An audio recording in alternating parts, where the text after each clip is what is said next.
Hi, I'm Steve Nazarian, and I'd like to talk to you today about the property assessment the town of Penfield went through in 2009.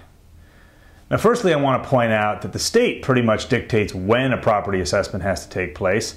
The guidelines come down from the state, and the town has very little latitude as to when the assessment takes place. So, setting aside the when, I'd like to talk about how the town of Penfield went about conducting this assessment. In early 2009, property owners received a letter indicating that the assessment was on its way. Mid-year, they received another letter that contained their new assessment value. In many cases, property owners were surprised to see a large increase, especially given the current economic climate. At no point during the time when these letters went out did the town communicate any information about how the new assessed value would be determined. So when property owners went to dispute their new assessment, they were fairly powerless to discuss it with the assessors, since the manner in which the number was calculated was known only to the town.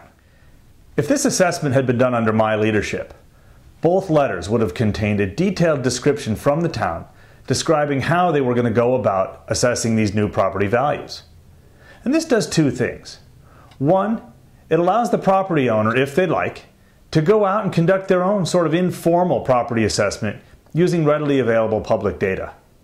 But the second thing it does, and this is the most important, is it keeps those doing the work honest and guards against sort of work in the numbers until they're able to achieve a politically expedient result. Speaking of the result, let's talk about that for a minute.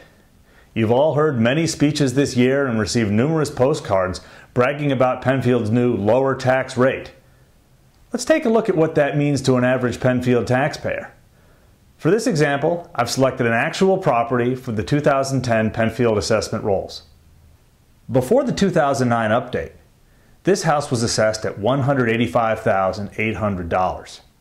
Using the town, county, and school tax rates from 2009, you can see their total tax bill was $6,948.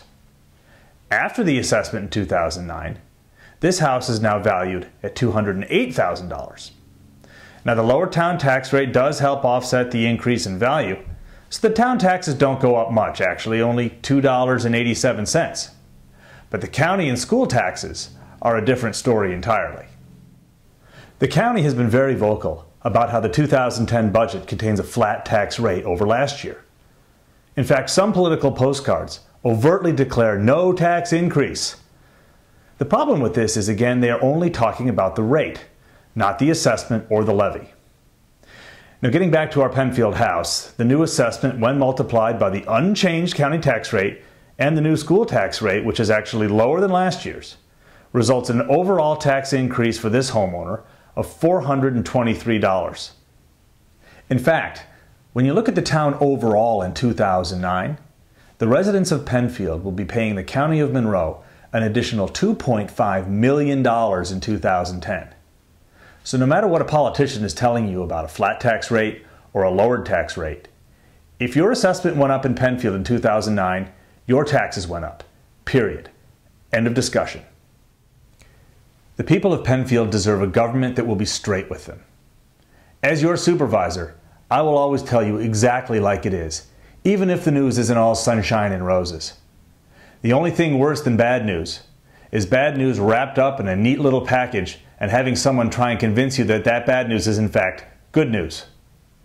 You deserve better, and you have my word that better is what you'll get from me. The election is this Tuesday, November 3rd.